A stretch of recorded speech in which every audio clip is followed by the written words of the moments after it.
have a watch on. It's noon. It's noon. Okay, let's start. Just because there's no one here, but I was hoping Adam would catch up to us here because I want to. Hey, listen Hey, to Hi. Hey, hi, how you Who doing? told you where this room was? I learned. Just in my last meeting, I had no Yeah. idea, but then I thought, well, maybe it was on my calendar and I just didn't read it, and so let me see. Purchasing has some secret thing going on, I guess. Yeah, 5:25. 5:25. Yep. It says it right here. Yep, So 5:25. we're on the record, by the way. We're going to be Okay, sorry. taking attendance. Doesn't Okay. matter. Okay. You just started. I was going to start, but then you walked in. Sorry. All right. So Budget and Finance Committee meeting. Today's the. What's the date? Today's the 22nd of March. Okay, 22nd of March, 12 o'clock. Attended by The 22nd, yeah. Hey, hi. a whole slug of them now. Were you sitting here? No. Okay. Adam, start attendance, would you? We're on the record. Adam Trombley, Assembly. Ernie Hall, Assembly. Patrick Flynn Assembly. Lucinda Mahoney, CFO. Bill Starr, Assembly. Cheryl Frasca, OMB. Hi. Thanks for coming. Committee meeting, there's only really one item on the agenda, which typically I don't have agendas. And I'm just going to feed you the paperwork as I want to explain the topic. It is sort of my topic, but I want to see if it's got any committee merit. I didn't do enough copies, That will but share. you'll get the idea of what's happening. So some of this is a primer of what happens in government from the Assembly perspective. And I want to walk you through it. As you know, coming up in about a month, we're going to approve the mill rates. And this document was the mill rate approval, as well as the level of taxation allowed from the Assembly last year. And what's interesting about it is not only is there the mills per the general government and the various factors of government, there's the service areas in there, but what's also important to note is that we actually, on page, the second page, we set a finite amount of money. We say 225, 307, 034 is our allowed tax to be collected. So we actually do that. And we do this for our side of government, and we also set the taxation level for the ASD side. So for now, it's interesting to note also that ASD gets a check that equals exactly that amount. So when we have it, and I have it in here if you care to see it, it's essentially a mill setting, one rate there, and then a fixed total number of dollars. So in theory, you can combine the two. And I put this out, Cheryl really came through, and Marilyn, I'm sure the group here. This is a complicated read, but I want to focus you guys onto what I've been seeing. This started for me watching the revenue summaries, the revenue reports. That was my new pledge this year, to sort of look at revenue summaries.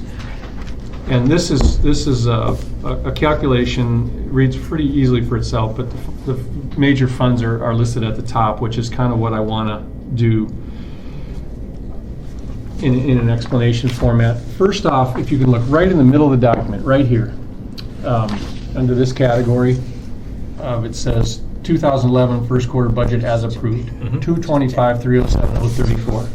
That matches this document here of what we approved. So that's where you can kind of start in the middle of the document and look for our as approved, and then drift over to the columns on the right. And I'm messing this up a little bit. Drift over to the columns to the right of that, and that's where you start to collect the actuals. And I guess these actual numbers are through March now. Are we? Is that what you used, Cheryl? March 20th, 2012. I got it. Yeah, through March 20th of 2012. So you see a 225, 307 number, and what we've actually collected in one category of collections is 227, 034. It's important to note, I think, the general characterizations of. Can I have a handout, please? I think it's important to note the general categories of how the taxes are collected. And so if you'll look at the over and under budget header there, where you see the real property and the personal property, particularly for Fund 101, you see the revenue shortfall in the personal property of 908,000, in the perception of, and it's not a friction term, it's just the overcollection of 1.7 million in that. And Cheryl's group actually equated that out into what mill number that would be. And it is small, granted, but the numbers tend to be fairly large. I think the general basis of the discussion is first off, none of it's intentional. I don't think it's a, you know, one of the things that I have also in here is a historical perspective of how it's looked in the past.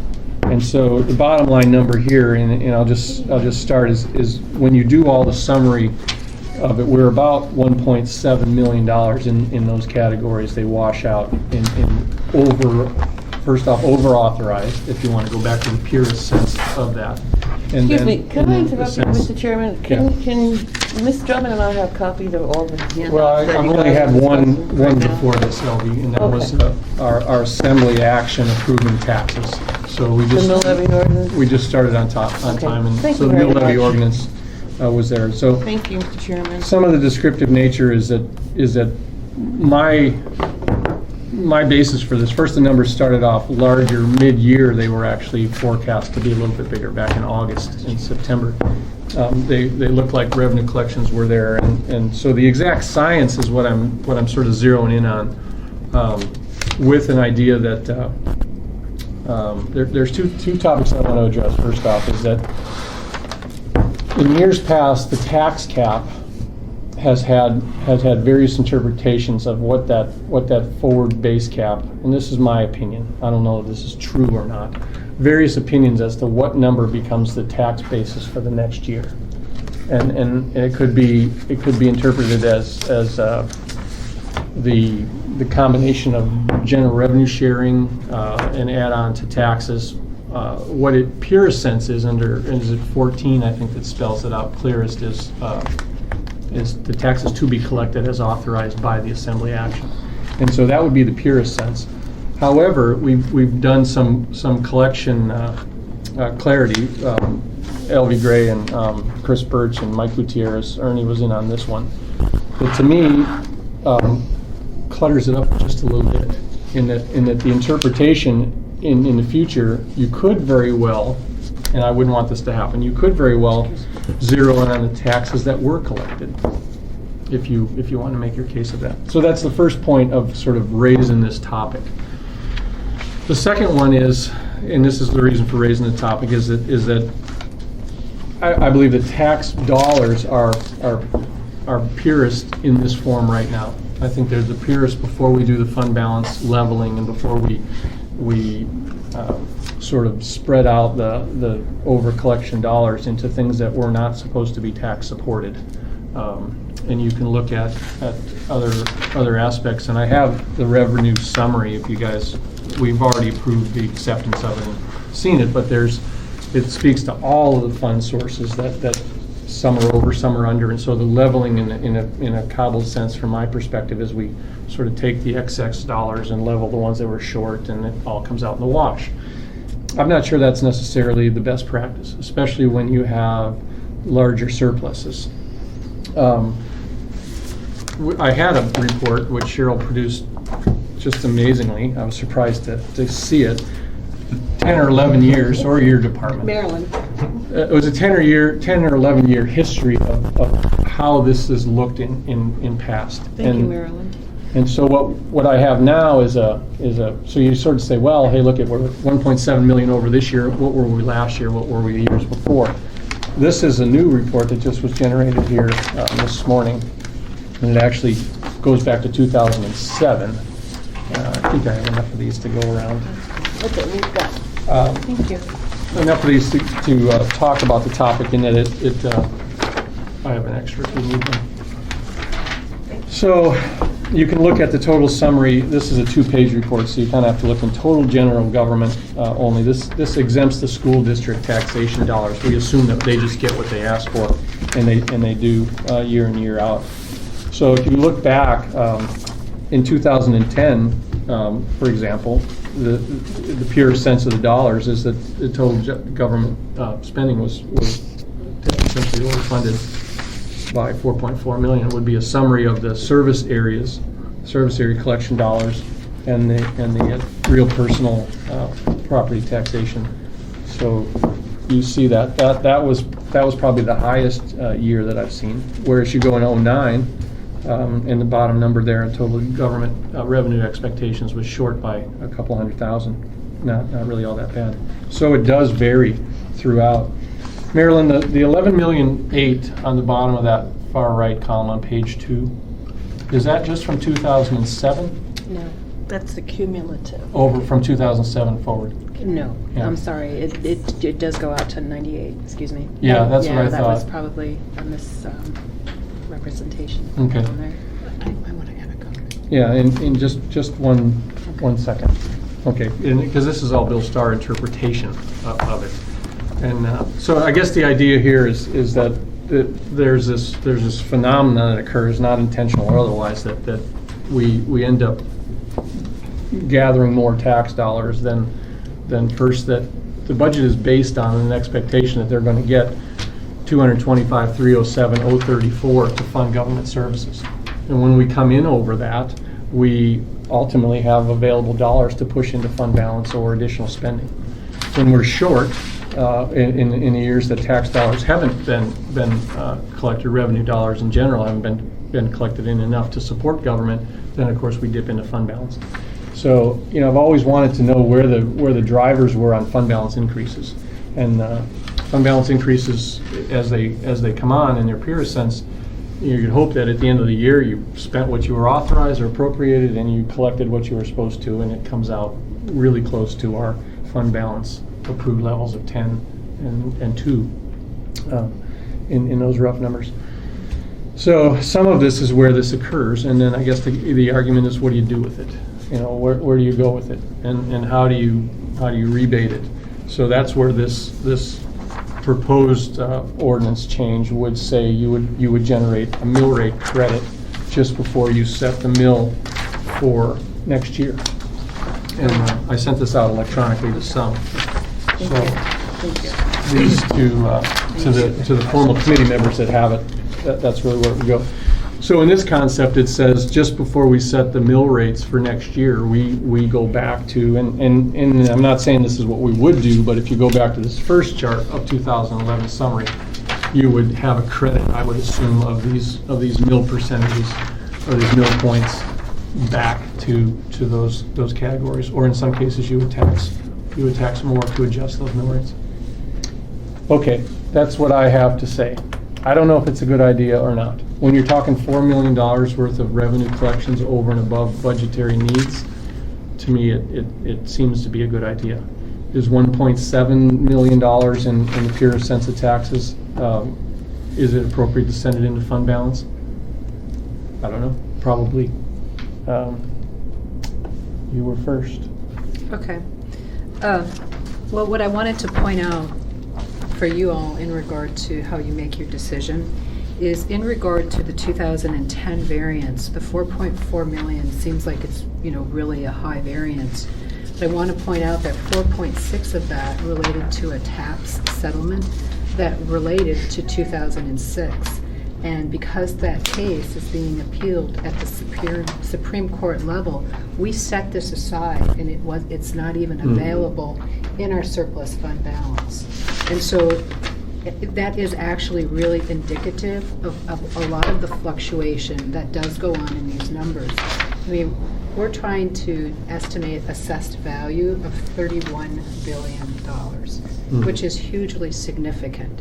And so when we go into the process of estimating what assessed value will be, we also estimate how many appeals will we lose in front of the BOE. How many adjustments will we make through Superior Court cases? How many adjustments will we make with taxpayers prior even to getting to the BOE? Yeah. And so in April, when we set the $31 billion, which is the basis for the mill rate, we're not through the year yet, and so we are making estimates, and so we will have variations. I don't disagree, Lucy, and part of having the conversation is to force us as an assembly body to recognize where those pressure points are. It could be It could be an understanding of we may lose a big case, APU's one, or we may have a lawsuit, or we may have challenges ongoing with Fund 181. You know, and I guess that's sort of also, it's not just pure tax dollars, it's other revenue areas. If you look into the revenue summary report, this executive summary report that we already have, the police are lagging in parking tickets or some sort of ticketing revenue.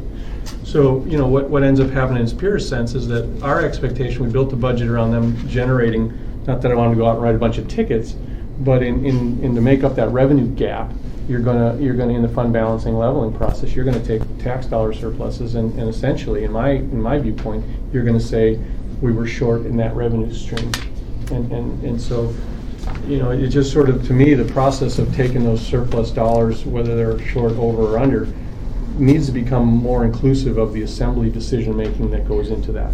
We could be more proactive in lawsuit, taking dollars out of the fund balance and securing them. We just recently added to our fund balance policy for bonding rating, and I think that was an appropriate decision. But it just continues to ratchet up the involvement in the sense of awareness of when we have fund balances in particular, where do they origin from, and are they really pure numbers? And then should we do something with them? I feel personally we're quick to say we're short, we need more money, we got to tax more. That's the way I get that challenge every year. It's like we got to raise taxes to pay for X.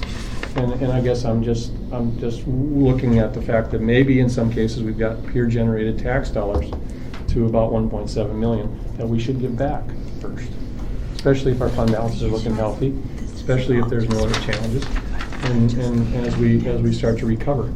So, to make sure I understand what you're saying, so are you suggesting that it be a retroactive adjustment back and no consideration going forward? I mean, because as you know, that is how we handled it.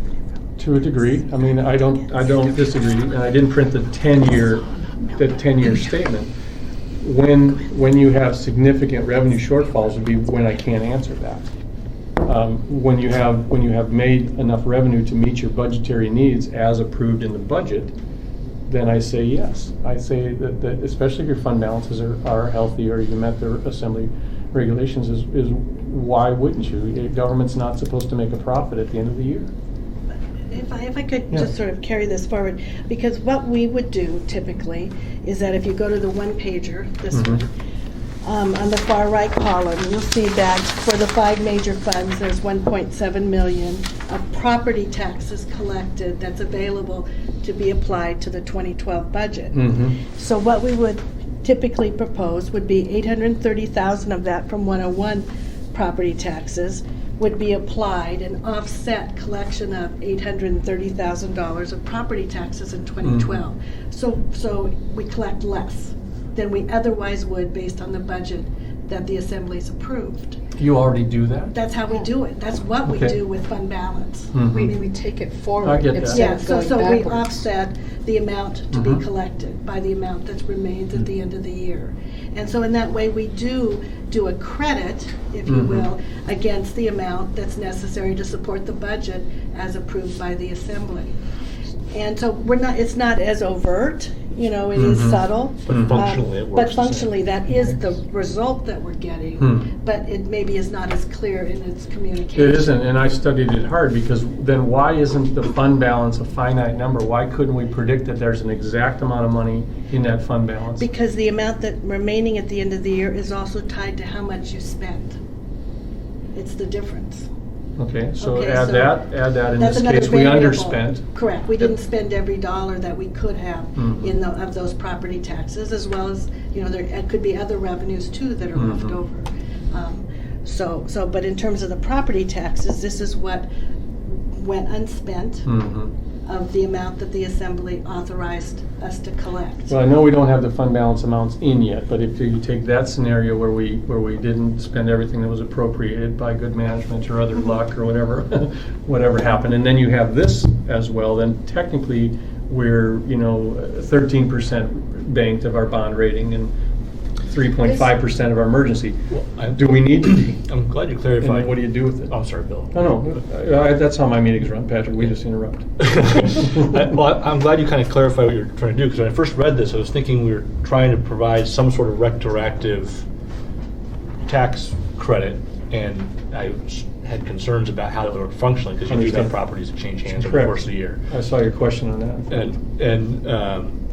And what it sounds like you're trying to do is sort of how I understood it to work, wherein, we have surplus revenues, they go into fund balance, which has the ultimate consequences, I think we discussed when the 2012 budget deliberations, Mhm. of lowering tax collections in the subsequent year. Mhm. So I think we sort of do what you are talking about already, except if fund balance were not at or near Right. its limit, then you run into a situation where the most likely decision by the Assembly would be, let's get that closer to its upper limit, Mhm. and the tax relief is not offered prospectively. Well, And that seems to be what you're a little concerned about. I am that, as well as the revenue shortfalls in the other general revenue accounts that didn't meet muster. They were short in that we didn't get enough, I can't say dog license fees, or we didn't do whatever. In that department that's running short and money's expected to be contributing to their department, don't we take some of this money then and make that up?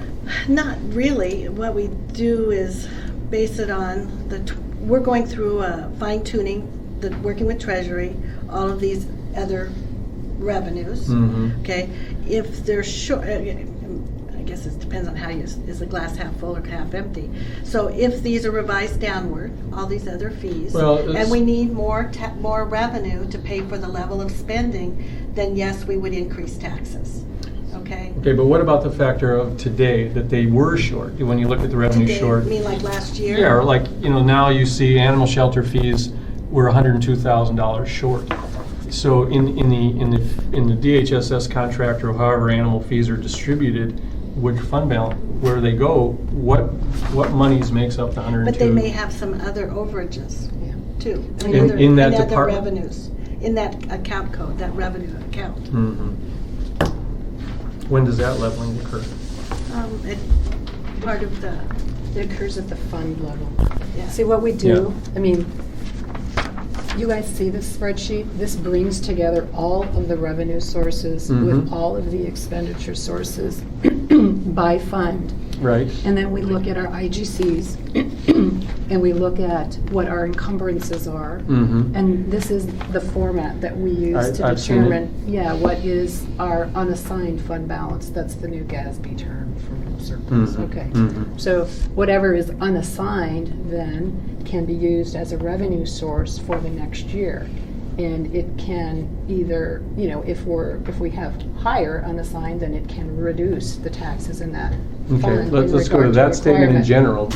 Does it always, or is that policy driven by the administration you're talking about? Because that ties into what I would like to have happen every year, is that it does go back to leveling the taxes into the reduced market of what's necessary for next year's budget. You just said it doesn't always have to do that. No, it does do that. I mean, Okay. whatever the unassigned amount is in that particular fund is used as a potential revenue source for the Mhm. next year.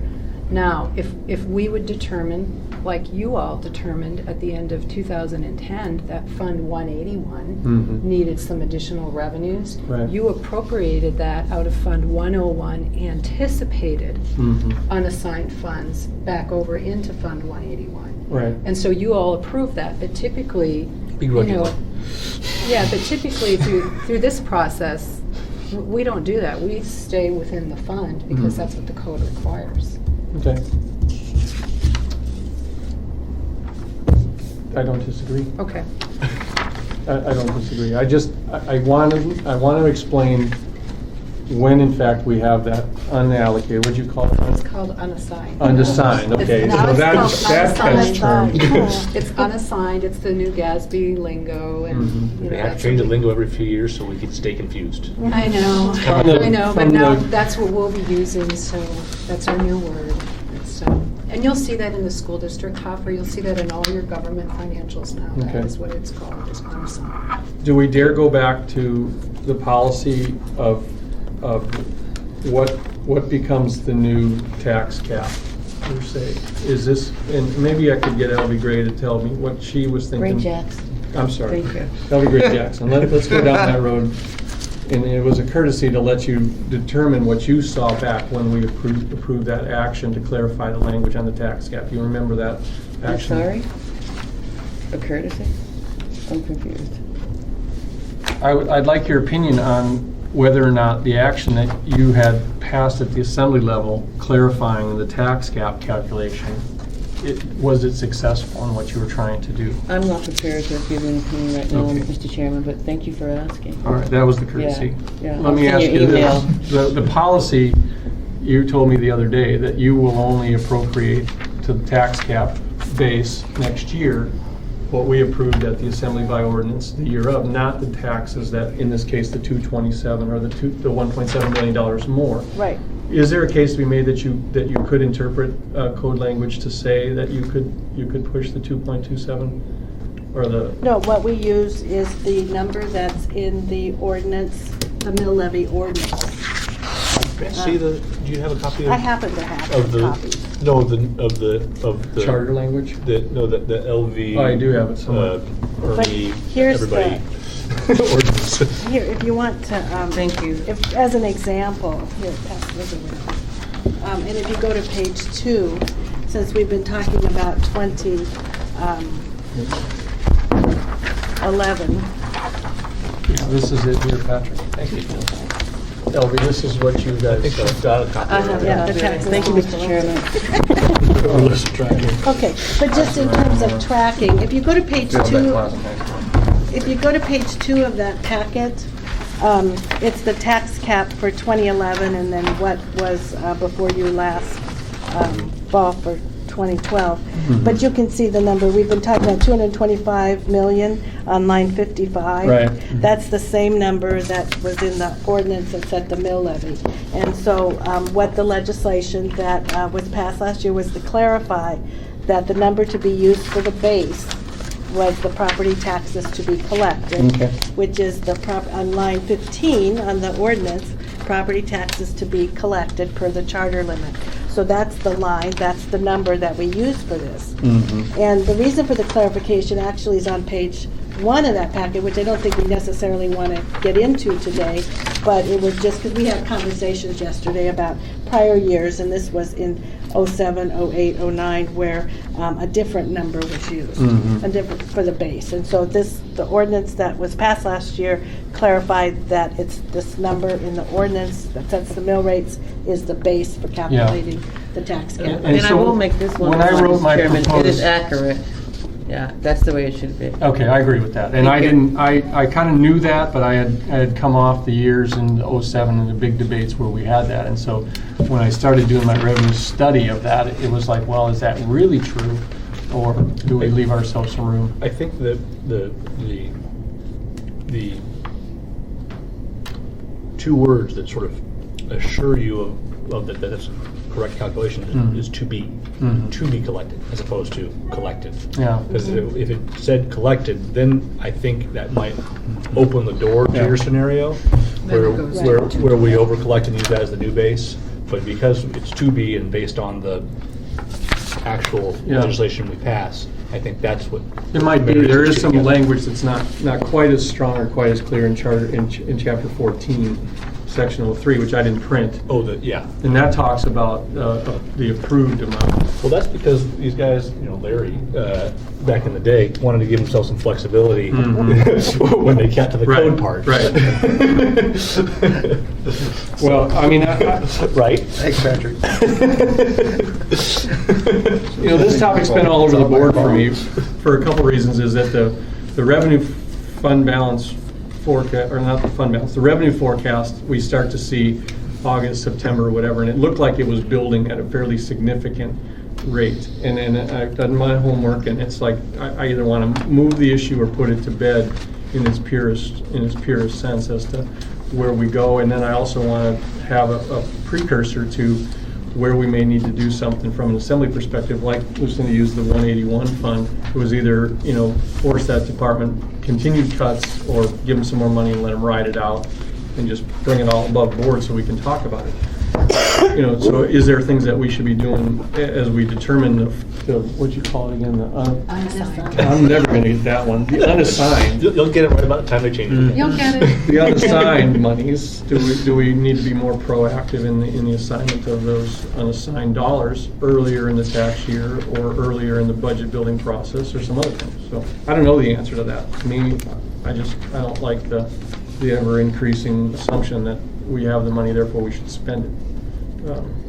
But we apply it so we reduce property taxes to be collected the following year. I mean, so yes, it's being spent, but it's offsetting the amount of property. It's reducing revenues. I guess, Bill, the only scenario where I see something like this being necessary is if fund balances aren't already at or near full going into the coming fiscal year. However, you could also make the argument that a fiscally responsible assembly would in fact increase taxes to get those fund balances up. Well, we did, Yeah. we just came off of that scenario in 2006 and Right. 7 and 8 when those were in the 5s and the 6s. We had to increase revenue. So even if those funds do drift there and you're not able to do You're right. the functional mill credit, it's doing what it's Yeah. supposed to do. Well, if That we makes had done nothing as an assembly with the payoff of the ML&P loan of that property, that was $4 million. If we had not changed the encumbered cash in our fund balance policy, there was another couple $1 million. So you're Could've been a fat year, unassigned, you look pretty fat. You know, and so, Palin, I hate to use that scenario, sometime back when she thought the state coffers were, and she just said, here's $2,000. here's back Have fun. money, and so, that's not my motivation per se, but it's surely part of the understanding of if we have that much money in the bank, do we truly level taxes with it, or do we bank it? And in your case, you're using some of it as a budget building technique to level.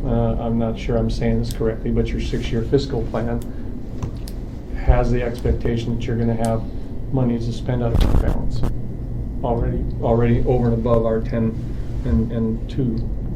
So that policy I'm is sorry, open for debate. Is that, I don't remember that. This part. budget year. Is that big?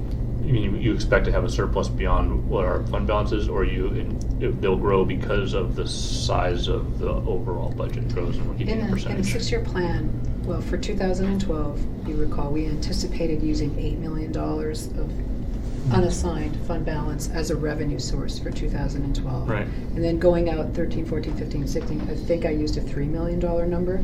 But that $3 million number really represents more of what has been unassigned in the LRSAs, because the LRSAs do end up carrying unassigned Oh, let's not talk amount. about Typically, LRSAs. I know, but they're in that number. And I know. I know. They're right here too, Patrick, if you want to see them. Yeah, I And know. they are. I know. But Bill, you know, let's do a we have to freaking charter account for amendment and that. combine all the hillside nurses. You bring it on, baby. Into ARTSA. We have Subversa out there. Everybody Yeah. laughs about it, but it works pretty well. A hell of a lot better Yeah, than it works pretty this well. nonsense. Yeah. Okay. But Lucinda, go ahead. it So. is mostly the LRSAs that are in the 3 million, plus just, we've had a track record of being able to identify efficiencies after we develop our budget process, and so there was some of that consideration incorporated as well. One of the other items I thought we would be able to link all this to would be sort of the fund balance. We have to know that number here pretty soon. When will you be able to tell us some of that at the assembly level? 'Cause Well, we're still working on it. And it'll be part of our first quarter budget. and Package. that's It'll be introduced April the 10th. 10th. Yeah. Yeah, I would have wanted over and above the assumptions that I'm making a little bit more by now, but We are that's, I know, working Lucinda, I'm not tons of pressuring you, overtime. I'm just saying, I thought it was gonna happen here, because we've got to start making decisions, but that leads us into the schedule for budget and finance. We probably won't have much of an opportunity to do anything when it comes to first quarter budget adjustments, because we've got about a week only in between the 10th they get introduced is what you're gonna try to do a quarter adjustment ordinance for the 10th of April, and then A work session, a work session And we the Friday approve before our 24th. meeting. 20th, and you approve on the 24th. So it's pretty fast. Plenty of time. To do what at committee? Yeah, I mean, What, do we have a preview of what we're gonna see? And do we have any idea? Cheryl's been trying to get it too, okay, so it's not, I mean. Some money for snow removal. Really? For next winter. What's okay. For next winter. You're putting more money in for snow removal next winter? Well, because we spent some on next winter. This year's not gonna melt. Got it. Yeah. We spent the fall snow removal money in I mean, the that's spring. right, because it's a Yeah. year-long budget. Yeah. So, but otherwise, we're just going through the amendments now. Yeah. So. yeah, other than talking to the, I don't know what Fire has in mind, Rod Harris wants to meet up with me. I don't know if he's approached any of you guys for, I'm asking him for that. And then a meeting with Rod on parks. He wanted to talk about some stuff too. I don't know if it was for the Chugiak Eagle River Parks directorship. Clearly to figure out how to fix the damn train. That's important to me, Patrick. I need to be, can I ever ride it? Is it? Yeah, as soon as we get the asbestos out of it, I will let you ride it. I want to get in the fence. It's a short track, by the way. Well, yeah. Well, not everything comes out of committee, and I'm not gonna move this one out of committee. I think I'm assured well enough. I think it, for me, and if it was only for me, it educates me on how the fund balance moves into the unassigned category, and then what do we do? And the 10-year, 11-year report that I saw started in October. I think I first got it in September, October. That showed me quite a bit, other than the examples that we got in 7 and 8 and 9, 10. Those numbers were historically higher than they've been over the last 10 or 11 years of surplus dollars. Because the The thing 13-year you should average about, thing to remember is that, I'm sorry, Patrick. I was just saying, the 13-year average appears to be under $1 million variance. If you go that average, Yeah. it has created $11 million to the plus side. though. Right. Yeah. Yeah, so on average, about a $900,000 surplus. Yeah. And I just didn't want to be faced with the constituent that comes to me and figures this out saying I was overtaxed. Yeah. You collected more than you should have. And I in some cases, we do it, but I preface it's not intentional, it just happens. And the only way you get shafted is if you sell all your property and leave the state 1 year, and then you don't get it back the next. So stick around. I just want to point out that on the CAFR, on our balance sheet, that's ultimately where, all of our transactions get recorded. And we have a cumulative deferred revenue number of $10 million in regard to property taxes. Mhm. So that means, over, back many, many years, and granted this is rolling, but it is a negative 10 million. So you need to keep that in perspective. I mean, we have some years here, but. Well, I showed 10 years that it shows an $11 million surplus to that, though. So when did that all happen? And this, I'm trying to shut the conversation down. You're bringing it to be more real. Why we should maybe No, do I something know. more Yeah, they have to get proactive. to I'm not- eventually. I'm First not- off, we don't see the CAFR till June. So Yeah. if there's something needs to be done in the Probably mill rate August this setting. year. No, I'm kidding. Yeah. So, I mean, if there's a decision-making process from the Assembly's perspective that we want to influence the tax bills that go out, for me, looking at the CAFR data, which I read, my wife would say, why do you read that crap? But it's very helpful, but it also is, sort of later on. So this was a little bit more proactive look and again, a more sophisticated conversation than we used to have at the Assembly level. And more transparent, I think, to those that are interested in it as well. And that's kind of only my speech. I don't want to debate. It's fun to be able to ask the questions and get the answers. I think they're right. And what we'll do when we put the package together is we'll also highlight more, where how you see what we're doing with the fund balance. Mhm. Because there is a section on the AM summary that's attached that has, fund balance applied. And Mhm. so it does delineate by fund the dollar amounts that are being Yeah. applied to the next year's budget. So, but we'll just draw your attention to it. And I'll just need to, off the record, you'll need to tell me when, like that example of that $102,000 shortfall, why a section of government that's not supposed to be property tax supported isn't in that revenue shortfall scenario. I don't need the answer now, but to me, in my mind, it's like it wasn't supposed to be property tax supported, and potentially, could it be supported? Or is it inadvertently? I don't want it to be. Watch out, we'll have another fees and fines bill coming our way. Well, I know Debbie might bring up the topic on that if we raise overall area-wide property taxes to support Anchorage snow clearing.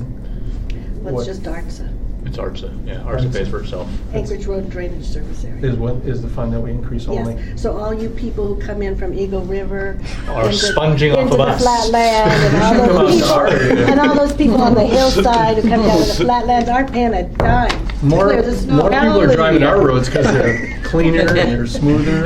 So noted. All right, I think the only thing that's sad about this, before we go too far down here, is that we're not able to really deliver this message to the community in a clear, concise manner, that they understand that we are doing an incredible job of monitoring and spending, accounting for their money. I think we are, and taxing for it too is what I think this whole exercise, and some of it may be called futility, but for me, it was educational in where it went as it related back into what Treasury's doing, what you guys are doing, and finance. So, If you recall, last year, we did a year-end financials presentation where we brought this all together. We did a variance analysis on revenues and on expenses. And then the spreadsheet that I just showed you on fund balance, we showed you that right. spreadsheet. And we walked you through it so that you could see, where all of the unassigned amounts were by fund. And then we followed up 2 weeks later, I believe, with our first quarter budget That's right. proposals. And the intent was so that you could understand where we were at that point in time. And then that is the foundation for what happens at first quarter. it didn't give us enough time. Last year, my observation was it didn't give me enough time to really say, okay, what am I going to do about it? And I thought we could do something about it, or in this case, I thought we weren't doing something about it. The other thing is this year, that won't be the case. We're not going to have any time to do it, unless you want to spend that time at the work session going through that. I was hoping the work session was about specific amendments, because people had studied the need for first quarter amendments. I don't know, we're tight this year. We We don't have are. that, we We don't have are. that luxury. We are very tight. So- There's no doubt. In a lot of ways. If you want to continue to do that, great, but, I don't know if they're going to drastically change over what we just talked about here. There's the rest of the assembly that needs to know, but I don't see anything at the Budget and Finance Committee that we need to do anything different. And the real question is, what is our new word for today? Unassigned. Unassigned. Yeah. Go. Okay, guys, thanks.